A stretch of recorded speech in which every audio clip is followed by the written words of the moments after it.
Thanks, guys, so you can hear me. Hey, thanks for the intro. That was great.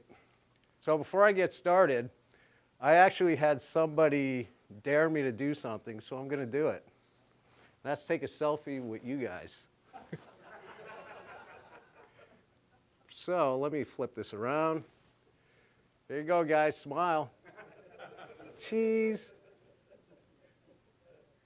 All right, good picture. Okay, so this morning I'll be giving a presentation. It's not going to be too technical. It's going to be pretty cool, actually. Come on in, please. Find a place to sit. And some of the information I'll be giving to you is informational only, and that's what it is. That's what this presentation is all about. I'll talk about some inspectors and some of the things we do. Wow, no reverb. That's really cool.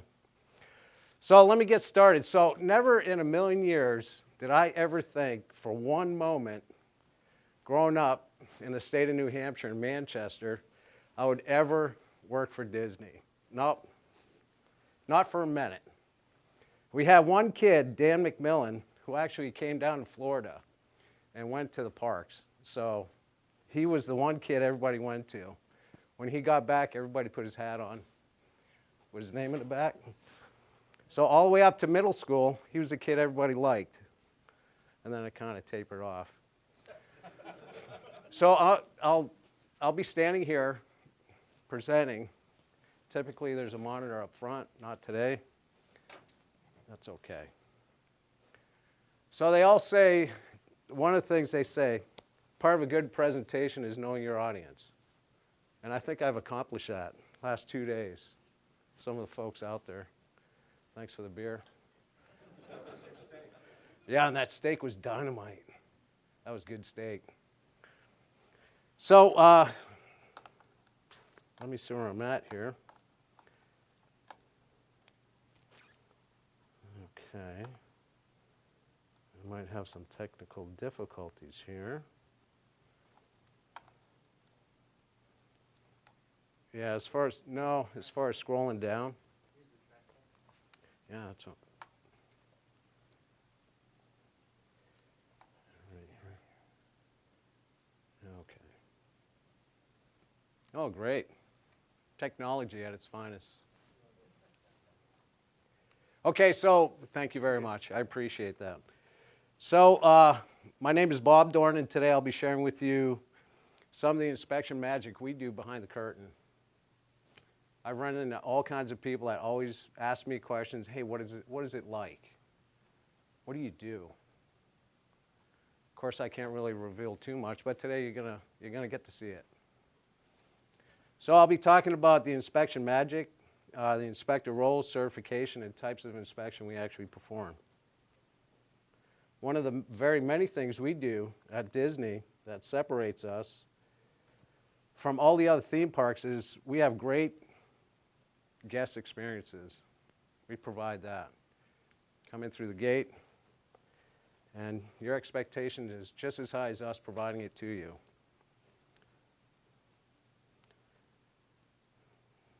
We do everything from scrubbing the parks down every single night, believe it or not. Our theme parks are scrubbed down. We have cast members out there at night, regardless of the weather, whether it's raining or not, that actually scrub it with a brush and a broom and a hose. So it's pretty amazing, some things that go on third. So we do everything from hosing it down and passing out birthday buttons inside the park. Has anybody ever done that on Main Street? Get your birthday button? Walt Disney was a visionary. When I think of Disney, I think of Mickey Mouse. In case you didn't know, Walt Disney dreamed up Mickey on a train ride from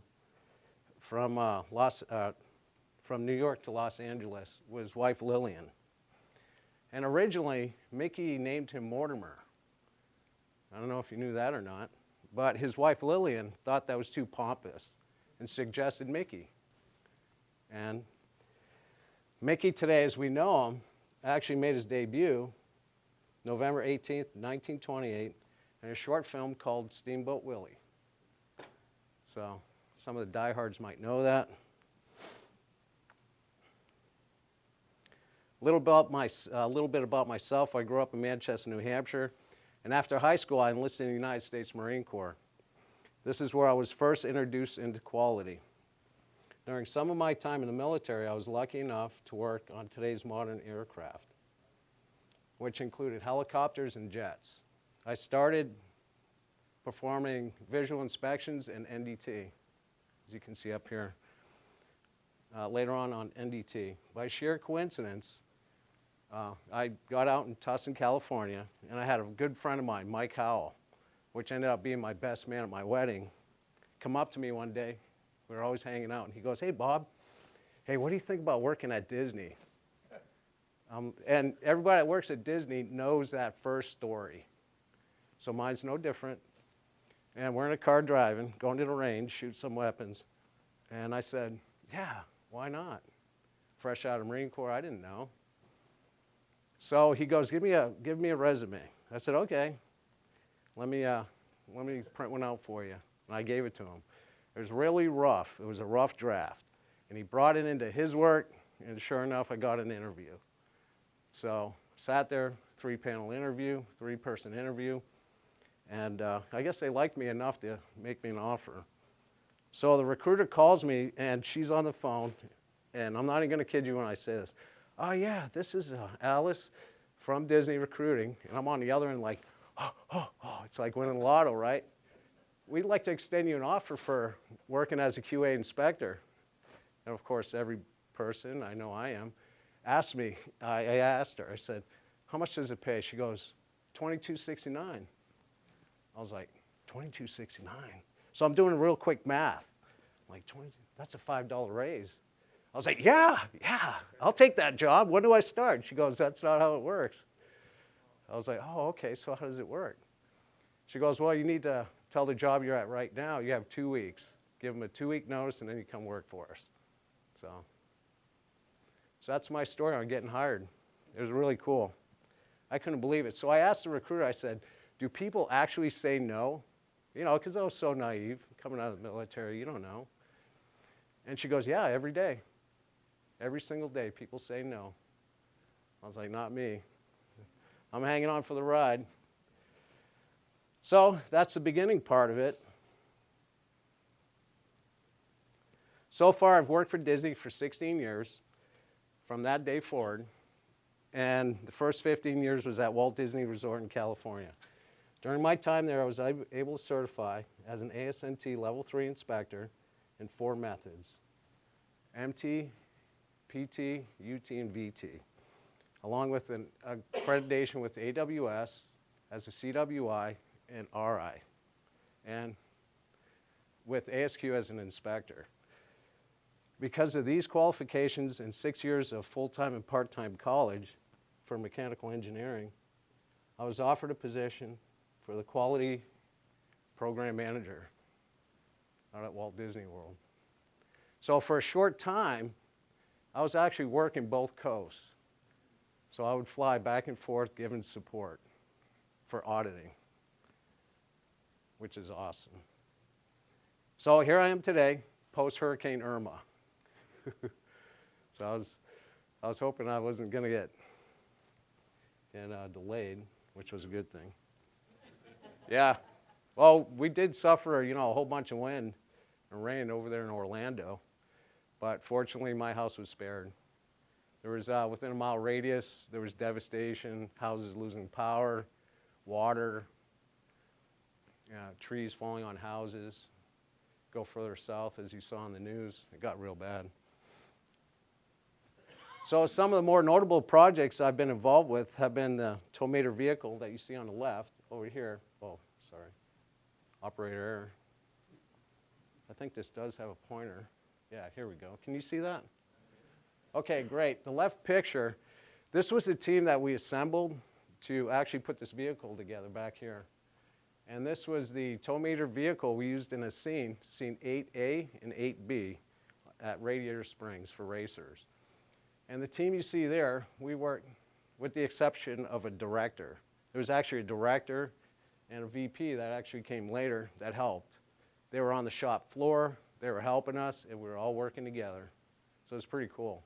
So when it comes to Disney, it's really neat. That project, my involvement lasted roughly 6 weeks.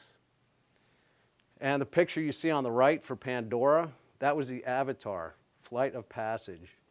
And my involvement with that was this character named Navi, and she was set up on a rock. Has anybody experienced that attraction yet? Have you? Pretty cool, huh? Did you see it at night? Yeah, the light up is phenomenal. But Navi sits up on a stone, and she's very animated. So some of the technologies that were invested in her are pretty advanced. Compliance end of it was just unbelievable. Usually what happens, WDI will put together an attraction and turn it over to the resorts. So the documentation that follows it has to be compliant. And that's where quality from the resorts kind of help out.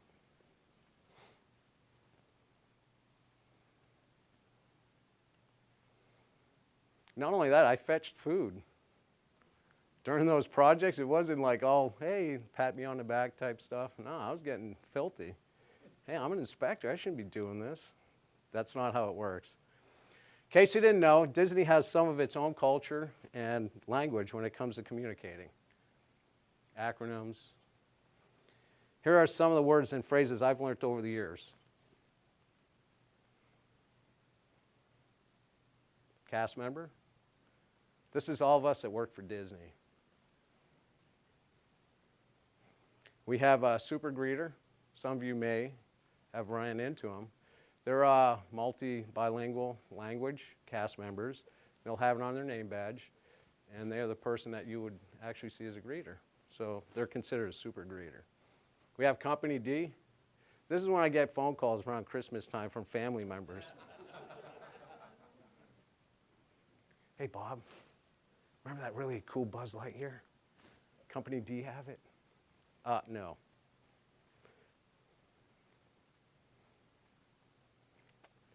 Costume. So today, this is my costume for Disney. And that's what we call them.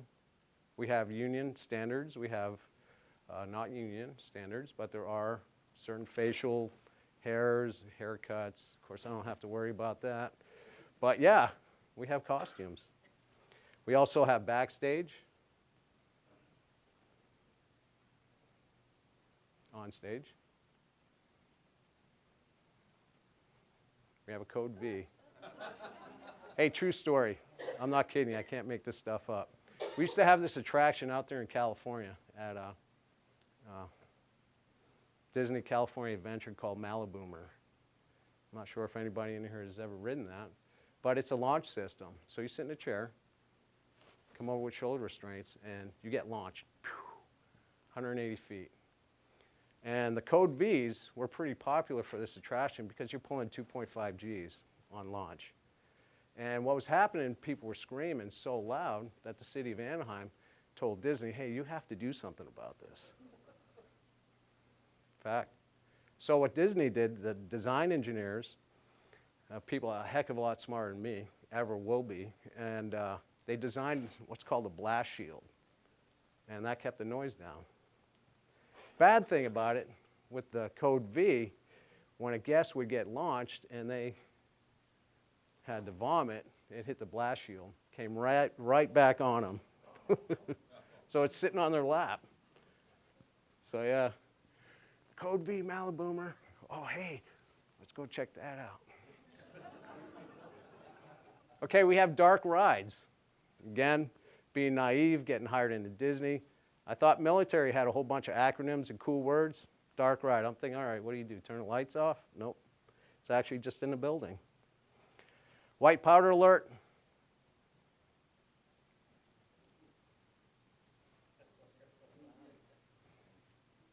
I'm telling you, I can't make this stuff up. I really can't. So this is when a guest attempts to spread the ashes of their departed loved ones while riding one of our attractions. I'm sorry? Okay, I hear people that may have done that. But yes, usually Pirates of the Caribbean. I'm sorry? Yes. And it's pretty neat. If you're on Space Mountain and you feel things hit your face like it's ashes, yeah. Cameras everywhere. You know, people don't believe me. Family that comes into the park, you know, I take them on, you know, on some of the rides, and I'm like, hey, you know something, you can't be doing that. Why? Because there's cameras. No, there's no cameras here. Oh yeah, there are. So when you visit the resorts, for safety, we have them everywhere. So when you see the ashes, they're everywhere. People know. So the white powder alert, typically it's Jungle Cruise, any of the water rides. Occasionally you get a Space, Splash Mountain. So to add to Disney's culture, which I learned, is we have what is called the 4 keys that lead to a great guest experience. They're safety, courtesy, show, and efficiency. We live by these words. Safety, as always, is number 1. This means I practice safe behaviors in everything I do. Every time I'm backstage, on stage, on my way to work, coming back from work, I'm always safe. 2 is courtesy. As I go above and beyond to exceed, I go above and beyond to exceed the guest's expectation. And you see it at our resorts. Another reason why we're on top. That splits us from the rest. We do everything we can for the guest. For show, I ensure my area is show ready at all times, whether I'm backstage or on stage. You always have to look appropriate. Your area has to be clean and neat. Efficiency, I use my time and resources wisely. So these are our 4 keys. Currently in our department, we have 33 inspectors. Because of their job classification, only 15 of those are certified. The other 18, just because they're not certified, doesn't mean they're not qualified. 2 differences there.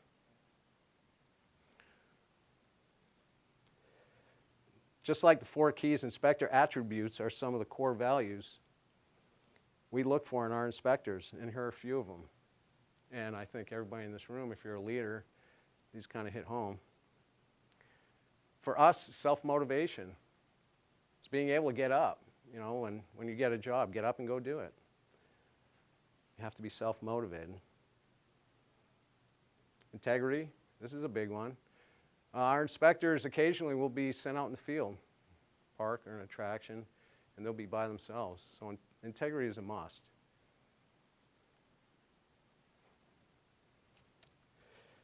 A drive to succeed. Everybody wants to succeed. You can be pushing a broom one day and, you know, be a manager the next if you really put the time and effort into it. So I know myself and my leader, we promote succession. Dependable. Our inspectors need to be able to show up to work on time. Mindful. Know your surroundings. You know the people around you. It's a culture we set up. Need to be able to work well in a team. Occasionally an inspector will go up by himself, but what we do is we have 2 guys typically as a team. Go out and take care of inspections, calibrations, whatever. But they always work in a team. Occasionally you get single guys. And a good communicator.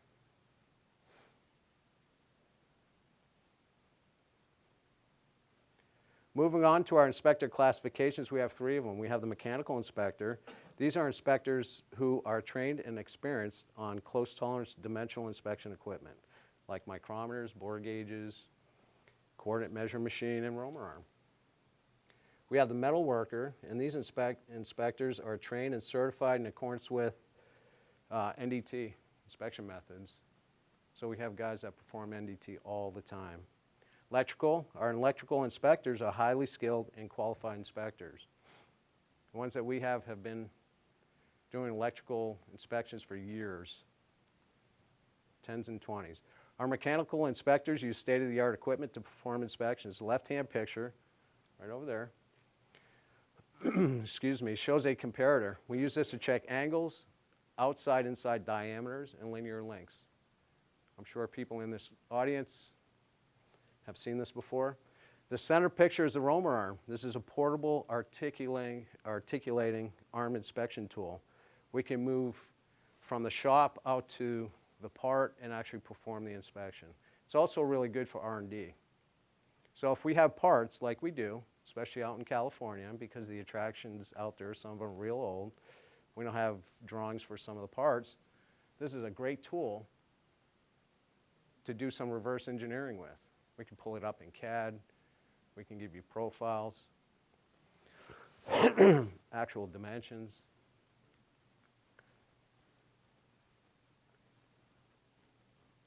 Right-hand picture shows a coordinate measuring machine. This piece of equipment is stationary and has an articulating head, meaning it spins, 360 degrees, and it can actually angle up from 0 to 90 degrees. So CMM moves around kind of like this, takes the points if you're not familiar with the process, takes points and you can angle it and come in at vectors, different vectors. And the software for it is CNC based. If you're familiar with CNC based, you can actually set up multiple parts on your surface plate, write a program, do a shift change of so many inches on where it's located, and do multiple parts. We can do up to, depending on the size of the part, 20 parts with the CMM. So it's really efficient. And we spend a lot of money on our tools to make sure that we get what we're asking for when it comes out of machine shop. Here are some other tools that our inspectors use. You have micrometers, you have a caliper, dial bore gauge, height gauge, and yeah, an inner mic as well, 3-face inner mic. The metal some guys like this picture. The metal worker inspector is certified to perform 4 kinds of non-destructive inspections. Besides being certified, these inspectors have a lot of years working for Disney, inspecting new and used parts. Department seniority ranges from a few weeks up to 32 years. So we have a very wide range. In fact, I just had 2 inspectors start 3 and 4 weeks ago. They're still in the certification process with myself, getting through the certifications. Here's a picture of one of my inspectors, Elliot. Can you see that? Can you see what he's doing? Not really. I wonder if you can actually turn some light down or something. But in this picture here, we have Elliot performing a dry powder mag inspection on a frame. So he's outside of the shop using a magnetic yoke, using a dry powder, and he's looking for any type of indications on some welds. And there's an intersect of a weld. There's a joint configuration there, and he's looking. Over the years, I've been asked several times, especially in meetings that are way above me, several times, what's the difference between certification and qualification? Depending on who you ask, you may get different responses. My answer is this. Certification is a written testimony of qualification. I don't think I can get it any simpler than that. And qualification is a demonstrated skill, knowledge, and documented training to perform a particular specific job function. That's qualification. This also applies not only to our inspectors, but also our park welders. Same thing. We got a ton of them out there. I track 53 of them. So they're resort-wide, meaning different parts. When it comes to certification, we certify our inspectors in accordance with the QA written practice, along with a recommended practice, the ASNT, NT, TC1A. Each NDT method requires 3 exams. So when I hire an inspector to come aboard, he takes 4 methods, 3 exams each. So before I let go of him, he's already taken 12 exams. And leadership on third for the evaluation process. Of course, I evaluate the candidates when they come in for the training, make sure they're a good fit. 12 exams. Now, I've been fortunate where the pools that I draw resumes from are pretty good. I haven't had any problems with any inspectors. So what are they? They're the general exam, one of the 3, general exam, and it's typically a test closed book tests with a 50 to a 100 question test on the general knowledge for that specific NDT method. Second test that we do is a specific exam. This is an open book test with questions between 20 and 40 questions.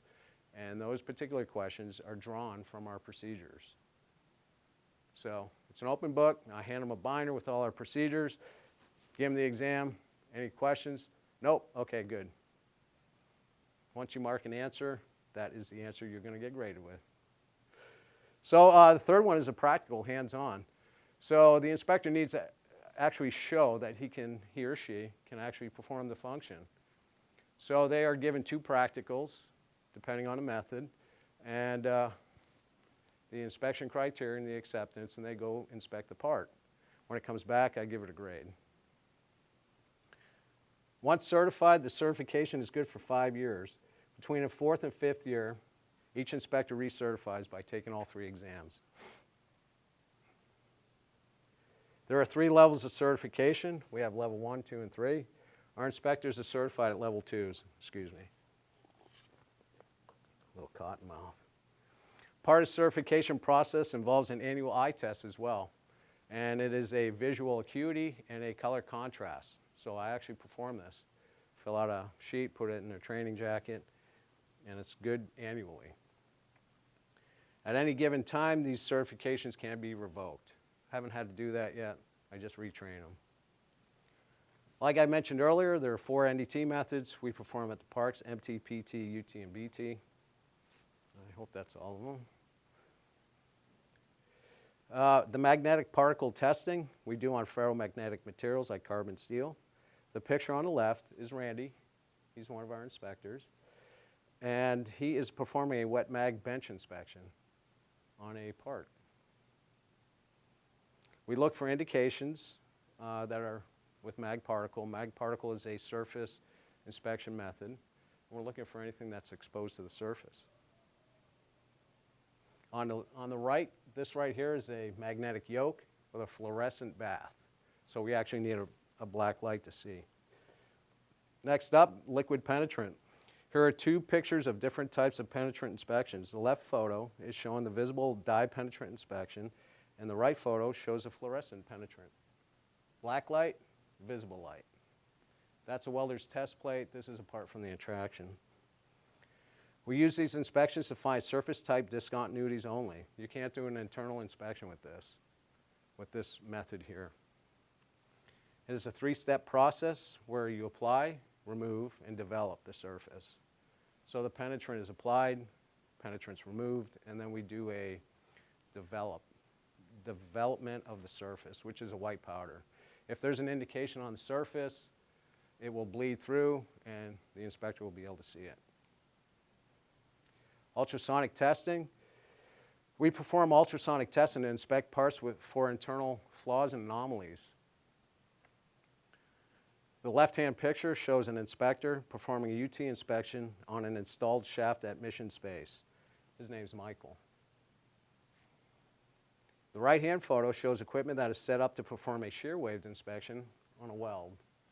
And right here. That joint is right in this area, right here. That particular inspection was being performed in accordance with the AWS welding code, D1.1. So UT applications, we use pulse waves on a theory. I'm not going to get too technical at all. This is just kind of like an overview. We use pulse waves with frequencies ranging between 2.25 megahertz and 10 megahertz.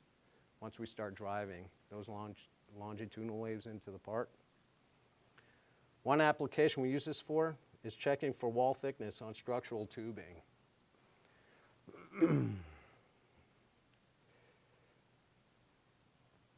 Structural tubing may have internal corrosion caused by entrapped water that causes wall thinning, which if not found early, could be fatal.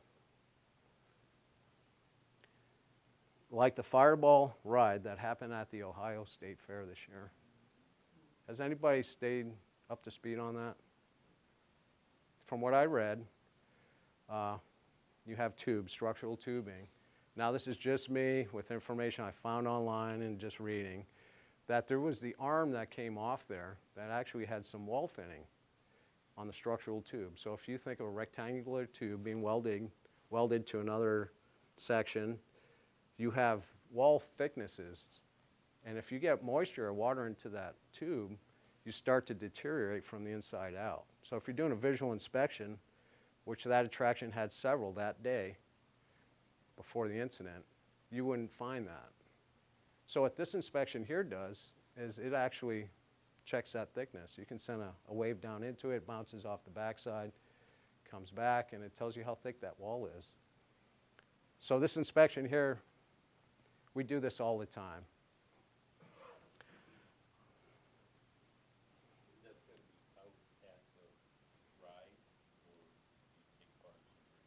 Yes. So the question was, are the parts brought out or brought to us, or can they be performed out at the attraction? Yes and yes. Both. So I gave you the example of that one right here at Mission Space, and this one right here is actually being performed at Central Shops. So yes, it is portable. I have the equipment. I order equipment all the time. Safety is a must.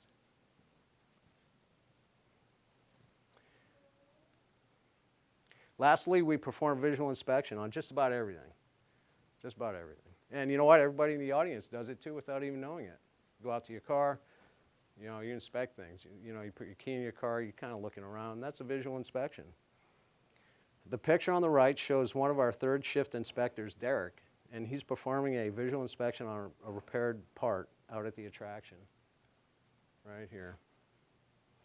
It is the oldest and most commonly used inspection method used industry-wide.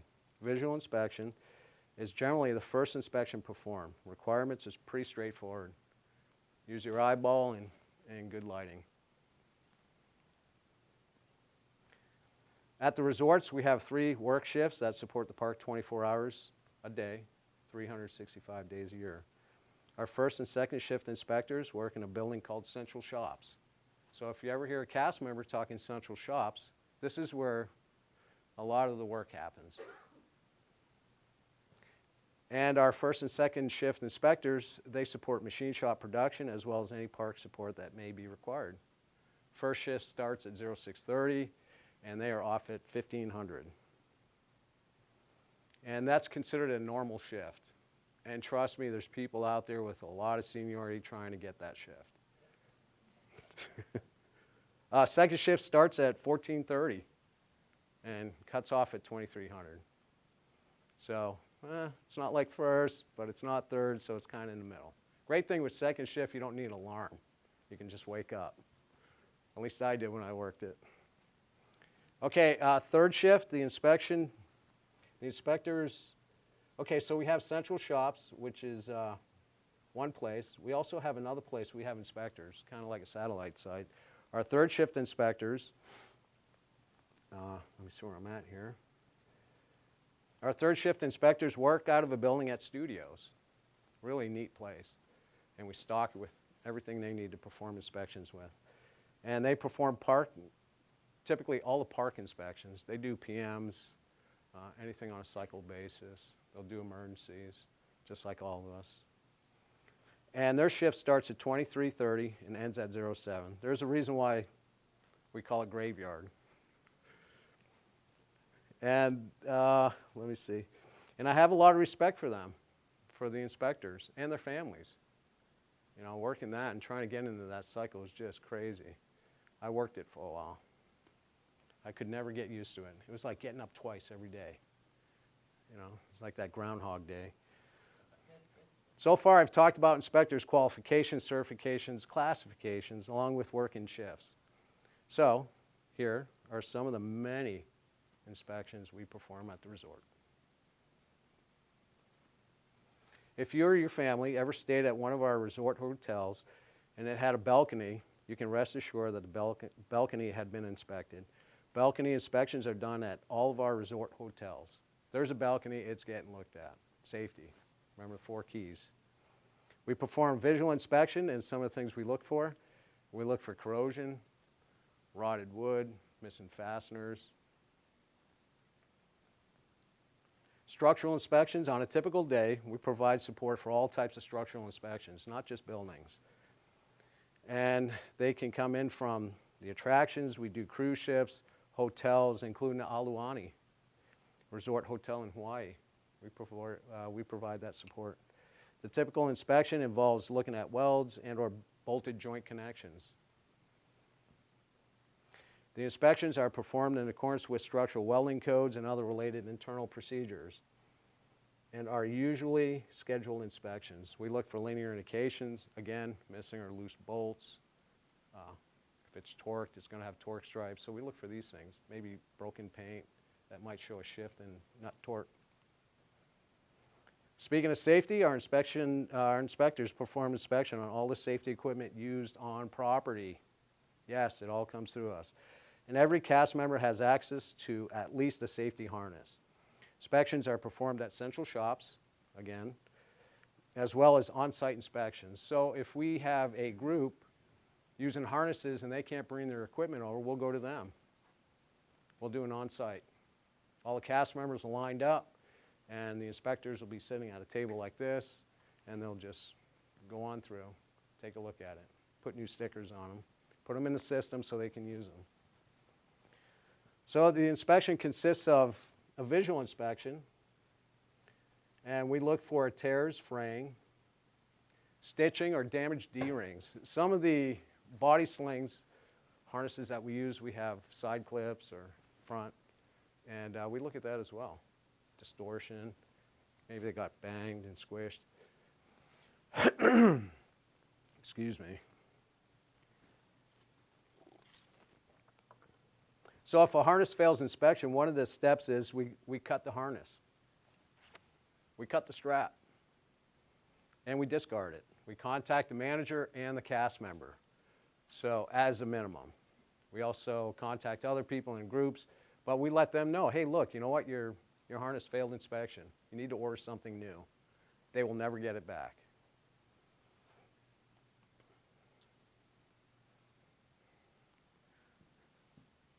Can you actually see what's up here?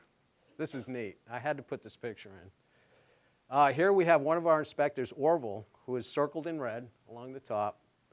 He's clipped into a safety harness and suspended 90 feet above ground, performing a visual inspection on some of the brackets attached to the building structure. So we do elevated height inspections. Can you see him? That's a really neat picture. But yeah, that's at the Contemporary. So if you've ever stayed at that hotel, you go into the atrium and you'll see this. We do track inspections, and they are performed on a cycled basis. So depending on the attraction and inspection, it could be performed every 6 months, could be done annually, could be done every 18 months. It all depends on the MR. Like structural inspections, this inspection starts as a visual inspection and could ultimately involve mag particle as a backup or liquid dye penetrant. Things we look for are linear indications, porosity, any type of abnormal wear and tear on the track surfaces. This tube here, we do an ultrasonic inspection on it. We actually look for wall thicknesses on it. So once it falls below a certain number, we replace that part of the track. So we build it back up. It's part of safety. But yeah, we have inspectors that go out and do that. Also, if there's any anomalies or anything that we find, we actually hand it off to the engineer, and we let him make a decision on what to do with it. Could involve maybe just a little well repair, could be a track replacement. There's a whole laundry list of how the engineer could approach anything we find out in the park. We do overhead objects. Inspections of overhead objects are performed all over the resort, from Main Street stores to our attractions, hotels, and queue lines. So next time you're at Disney and you're standing in a queue line, look around you. Anything that's suspended that you can see a wire, somebody's looked at that. This inspection is usually set up on a cycle basis and is planned out weeks in advance. Some of the things we look for are loose and missing cables, the crimpers, make sure they're crimped, fraying on the cable, making sure the length of the cable is correct. If we have an overhead object that actually falls, that cable, depending on where that's at, it could fall into a ride path. So that cable has to be the correct size for that not to happen. Cool inspection we perform, this is really neat, that we perform is a cable or wire rope inspection. The attractions we use this on are Tower of Terror, Doiron, and the cable over at Blizzard Beach for the chairlift. The left picture shows the inspector, Jeff. So this is Jeff over here. He's actually installing the head, the electromagnetic head. There are two types of inspections we perform on our cables or ropes. We call them ropes. And they are visual and magnetic inspection. Visual inspection is generally performed with a set of calipers, a mirror, and a glove. As far as the magnetic inspection, we use a energized electromagnetic head. We wrap around the cable. And that's what Jeff's doing right there.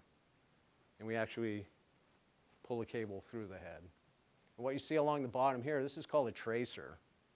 And this is what that cable looks like, and this cable looks like under a magnetic field.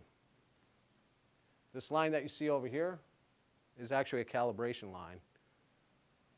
We're looking for 10% degradation of the diameter of the cable. Not to veer off course, but yeah, that's a really cool inspection. Anchor points are found everywhere around the resort, including the back of house, top of buildings like Space Mountain, ladders, catwalks, and ceilings. These points are where our cast members and vendors clip into to prevent a fall when working at elevated heights. The right-hand picture shows an inspector clipped onto a safety cable with a carabiner that allows him to travel the length of the cable without having to unclip, thus preventing a fall. So if he falls, he's not going over the edge. The cable is actually keeping him on the roof. We perform visual inspections. We look for installation, nuts, bolts, fraying of a cable in this case with this safety setup. In our receiving inspection area, we have the capabilities of checking material surface hardness. This inspection verifies that the material has a proper heat treat, if it does have heat treat, which would be called out on the drawing. So if you have a drawing with low carbon steel, heated up to a certain temperature to give you a Rockwell, this is the equipment you would use. And how it works, you have an indenter and an anvil. If you're not familiar with the process, we have an anvil that sits here and an indenter that comes down. Typically it's a diamond indenter if you're doing a Rockwell. And you put a preload on it and it comes down, it kind of hits the surface, and then it puts a direct load onto it, and then it lifts up and it leaves an indentation. Well, the machine actually does a calculation for the depth and diameter of that indentation, and that's how you get your Rockwell. On the right-hand side, this is a Burnell, and this is like something you would use for very slight surface. So this doesn't go as deep as this. 100% of our torque wrenches used on resort at Walt Disney World and DLR are calibrated along with pressure gauges. Pressure gauges are used everywhere. Track systems, firehouse systems, water systems, they're used all over the resorts. We have the equipment in-house to perform our own calibration. If the wrenches or pressure gauges pass inspection, we place a new sticker on them, which lists a new calibration date and update the system to reflect. Our in-house equipment can calibrate up to 250 foot-pounds of torque. If the wrench is higher, has a higher value, then we would send it out to one of our vendors. You'd be amazed at how many torque wrenches we have out there. And we actually have a closed-loop system on it. And when the mechanics out in the attractions go to use them, they have to sign off on steps. So they scan it, and they have to plug in the serial number to that torque wrench. And it will let that mechanic know whether or not that torque wrench is calibrated. So you have kind of like a backup system. So you have a sticker on the wrench, you have the mechanic using it, and plugging it into a system to make sure it's calibrated. Another safety feature we do too, we mount torque pads out at the attraction. So this is our fail-safe. We set the torque, second set of eyes, and the mechanic will go over to a torque tester and actually apply the force, and it's a digital readout. So what he has set is what the actual value is. That prevents anything or a torque wrench from dropping, nobody's saying anything, and if it's out of whack, then it comes back to us. We start it all over. All pressure gauges? Yes. All pressure gauges that are related to the attraction envelope. And if we can't handle the pressures, so the question was all pressure gauges. Did everybody hear that? I just want to make sure everybody does. So yes, to answer your question. Before machining parts from raw material, our shop performs material inspections like the picture I included that shows one of our inspectors, again, Gary, my motivated individual, performing a ultrasonic inspection. And this is a 4-inch plate steel that he's looking at. And what he is doing, he has a transducer that cruises along the surface here, and you see all that jelly. It looks like jelly. Women who have been pregnant went in for an ultrasound. That jelly and coupling in theory all work the same. We just apply it to metal. And that's what you're seeing here. So what we look for is any anomalies that are between the front and back surface of that material. And what we save in time for machining, anything we may find, we map out. And we cut that section out. So during the production run of the steel plate, we're not cutting into a section. All of a sudden, there's a big void. So we're trying to avoid that. That makes sense. So we're trying to help the process down the line. And this particular plate, it checked good. We had anomalies with UT that we were trying to find down to 3/64 of an inch. So there's a lot of noise in carbon steel. This was real clean. So there was nothing. We were able to manufacture the part that this was ordered for with no problems. Now bronze is a little different. This right here is velocities. Material have certain acoustic velocities. This particular one, because the surface finish had problems. Another inspection we perform are welder qualifications. Currently we have 53 welders on property that perform welding. Before a welder can weld on any of the attractions, he needs to be qualified. I can't say that any clearer, especially when I speak to engineering service managers that are out at the attractions in the parks. This involves an inspector witnessing a welder plate, position, joint. So this is what you have. I put these up here so it's really neat. So you have a welder. This is a position of a plate with the information written on it. So our QA inspector would go out and verify the setup. Welder will perform the welding. We'll do a visual inspection. And then if he gets through that, then we'll do a bend test on it right here, looking for any anomalies. Once the welder completes the weld, we perform a visual inspection on the welds. And if it passes, it goes down the line. So we'll cut coupons and we'll do bend testing. And that's how we qualify our welders. We also qualify our WPSs and PQRs, but I'm not going to talk about that today. Gate and ladder inspections are performed across Disney property. The inspections consist of a visual inspection, and we look for excessive corrosion, missing hardware, structural integrity, and attaching points, just to name a few. The left picture shows a safety swing gate on top of one of the roofs. And the right picture shows a ladder going up to a catwalk that leads to one of the light banks at our sports stadium. So if you were to see this from the stadium side, those are those lights that you don't realize are there until it's nighttime, and then they come blaring down on you. But they're way up there. So we actually do this inspection, and what we look for any type of linear indications if it's a welded joint. If it's bolted, we look for loose fasteners, broken torque stripe, or paint. So that's what we look for when it comes to these. Both of these are at elevated heights. So our inspectors would actually wear their harnesses and they'd clip in. There's all kinds of clipping points that they clip into as they navigate their way up to the inspection area. QA's involvement with the assembly inspections, we actually get involved as a second set of eyes on the safety features being put together. We work alongside the assembly mechanics, making sure the proper green tag parts are being used for reassembly, and that the correct nuts and bolts that require torque are torqued to the correct values. Here's a picture of Space Mountain chassis on the left being reassembled right here. It's kind of neat. And 7 dwarf mine train lining up for the next step in the process of reassembly. This picture was actually, both these pictures were taken over at Central Shops. Extremely big building, real big. Walt Disney World, we perform inspections out in the park as well as in the shop. These inspections are tracked by a computer application called Maximo, along with inspection reports. Keep our production parts moving along between the different shops. Communication is a must, as we all know in this room. And that has, so everyone that's ever worked in a production shop knows it's pretty important to keep that going.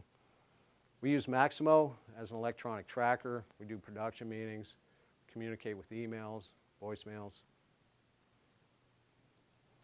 So with Maximo, at any given point or moment, a cast member can pull up a work order number associated with a job and see the current status and location of that job within Central Shops. Or if it goes off property, it actually gets tracked if it has to come back. So we have the time it left, time we receive it back, and wherever it's at within production. If a part is rejected, QA creates an MRB, and the engineer gets notified. He can come back with his dispositions. To document findings out in the field, we have a closed loop system again that includes our Parks QA field inspection report and Maximo. Top section of the report has the information of the particular attraction right up in here on the, along with the part number. Middle section lists the inspector's name, date, and type of indication found. It also lists the internal Maximo work order number, so we can track it all the way back. Okay, here is a typical well repair being performed. On the top left, actually center, number one, this is what the inspector finds. When he's out there doing his inspections, that's a typical indication. Picture number two shows what the welder actually does. He actually troughs the indication. He preps the base metal for a well repair. Picture number three, this is a finished weld, and this is how it gets bought off. So if everything goes well with the welder, QA will perform a visual inspection, and in this particular case, looking at a carbon steel, he's going to do a mag check. And if it gets through it, then we'll paint it, and we'll send it on its way. Keep organized on a shop floor. Again, we use Maximo to do the steps. Here are some of the inspectors with some of their tools, just checking washers. Next, I'll be talking about some of the specialized equipment we have. Here we have the magnetic, as I mentioned earlier in the presentation, we have the top left picture that shows a metal bend tester. We use this to test welders with coupons. Top right picture shows a pole camera. We actually have a pole with a camera on the end of it. And we use this for limited or real hard to reach areas. Bottom left picture shows a magnetic head. We use this for wire rope inspections. And the bottom right shows a drone. We use this for elevated inspections. Currently, it is in a very limited inspection scope. We're working on a process to actually increase that. We have to work through FAA, believe it or not. You have to have a pilot man these. Training is one of the most important ways of staying current in today's technology. We perform training all the time on all three shifts. Some of the online classes we offer, cast members are GD&T. We actually also do manufacturing technology fundamentals, planning, Six Sigma Green Belt, team leadership, and they're all self-paced. Classroom training for compliances, we have safety equipment training, NDT instructor-led, which is me, and we also do weld inspection training on several other lists. Hands-on, we do rope training inspection, or rope training, and you can see one of our inspectors suspended here, and that's what Orville was doing over at the Contemporary. So we do that type of training as well. And it's all accredited and certified. Here are a couple of extra photos I've thrown in to show some of our work areas. This right here, these are pictures of the assembly area located at Central Shops. This is where the vehicles are disassembled, assembled during cycle inspection. So you can see how we lay it out on pallets once it's all cleaned up. We do inspections, they go back to paint, come back to get reassembled. Here's a picture of some of the inspectors, including myself, enjoying a third shift appreciation celebration. This is a very long standing tradition at Walt Disney World Resort, and this year was held at Splitsville, which is a bowling alley. It's really cool. So cast members were able to enjoy bowling, all-you-can-eat buffet, and dessert.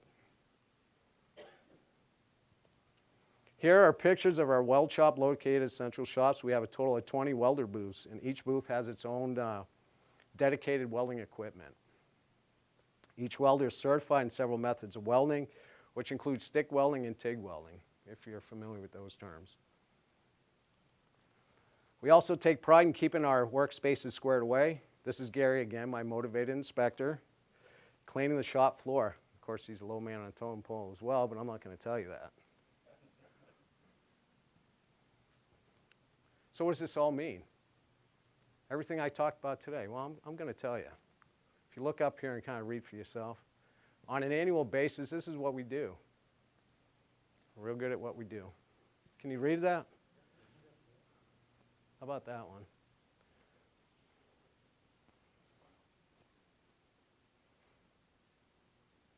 That's over a ton. I'm not sure if you know that. Ton's 2,000 pounds. Over 318,000 parts and assemblies in a year. Remember, I only have 35 guys, or ladies as well. We inspect 9 miles of track annually.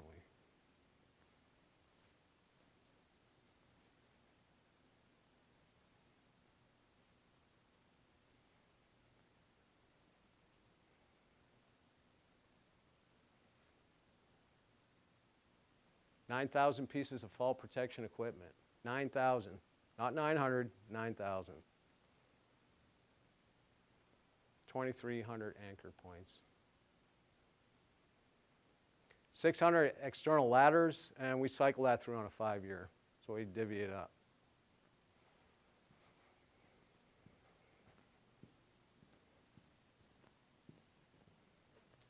Like Walt said, Disneyland is the star, everything else is in the supporting role. I'm here, I'm the support. Just like from the CEO all the way down to whoever you want to mention. We're all in the supporting role. Hopefully this presentation enlightened you to some of the inspection magic that my team gets to do every day, 365 days a year. I'd like to thank the ASQ leadership, and especially James for asking me to be a presenter. It's been awesome. It really has. So right here, thank you, and enjoy the rest of the conference. Thank you. Boy, Any you guys questions? are all happy. You guys are all happy. It's got to be Friday. Oh, yes. Good presentation. Thank you very much. 2 questions. How long has this type of in-depth inspection plan been in place? You know, did it start right from the get-go, or was it an afterthought?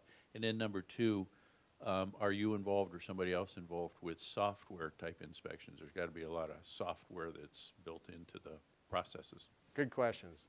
I have 2 good answers. I'm going to start with the second one because it's easier to answer. Yes, we have vendors that do that. We also have internal cast members that actually do software as well.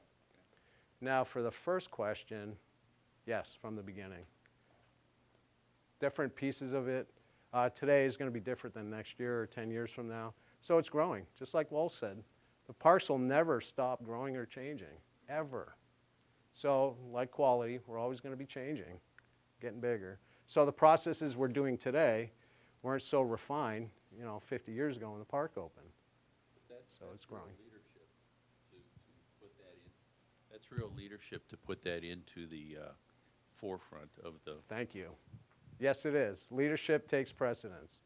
And leadership that we have at Disney is unparalleled. You can read about it every day. And I have an awesome, awesome leader. And he gives me everything I need to get the job done correctly. Thank you for the questions. Oh, okay. Sorry. Thank you. That was a wonderful presentation. I appreciate it. You mentioned that everyone has an opportunity to get a Greenbelt certification. Yes. I'm wondering if you could describe that more, like how do you select who gets the opportunity? What do they have to do to prove themselves, or can anyone go through it? Or Anyone. Anyone within our department. Great question. Firstly, the first step is to talk to your manager, your leader. And then from there, the cast members working in quality, anybody, we have, I think, a couple of black belts and a green belt cruising around. So yes, the opportunities are there. It's not limited. I'm telling you what, by golly, let's please climb that ladder. Remember me when you hit the top? Because I'm still going to be down here. It's like day one, if your leader says, get you in on day one, you're in? Not day one. You have a 90-day grace period. So as far as working for Disney, the evaluation process starts from the first day. And then what I have them for, typically, on an inspector I hire, I'll have them for anywhere between 3 weeks to 5 weeks. Talking to the leadership team on third, because generally that's where they go for their shift, they get hired for. I like to give them the candidate, because we do a big evaluation process. It's not what you know. It's not how smart you are. It's how you fit the team. So typically, if you can think of a key, uncut, being that candidate coming to Disney, we shape them to fit that lock. So we bring them in, part of the puzzle, so we make sure they fit. So I'd rather take somebody that works really good in a team environment, comes up with great ideas, than the guy that's going to come in and just want to take charge. Although that's good too. But we do that internally. We train leaders. Great question. I hope I answered it. Thanks for the presentation. The magnitude of the job is staggering. I mean, all the different inspections at the volume you have. With the hurricane, anything special happen post? I mean, the first opportunity your group got to have access to the park? Good question. With Irma, when it blew through, now I am not involved in any of the conversations that happen way above me, but from what I heard, word on the street, which sometimes works and sometimes doesn't, so take it for what it's worth. The only thing I heard was some water flooding in some of the attractions, nothing structural. But did your team do anything special? I mean, did you advance inspections? Not yet. They could have, since I left to come here. That was only a day after, so I was fortunate enough to get on a plane to make it here. You know, I was really, really trying to help James out big time. I want to be here. This is great. The only reason why I do this, in my drunken stupor last night, did I tell anybody why I do this? I only do it for the food. That's all. Sorry. I hope I answered that. So, my Oh, the beer question- man. My question has to do with the organizational structure and inspections, and how's your basic org chart laid out with inspections? How do you report up through quality, through operations? How does that function at Disney? Yes. That's important with how these decisions gets made with how much inspection, because you're shutting down equipment, which Oh, yeah. shuts down making money. Well, you see, we don't look at it that way. We look at it for safety. I know you don't. But Well, the company in general. there's people that do look at the finances of Disney, and all of this has to go into some sort of equation. So how do you structure the organization to make sure that safety is always on top?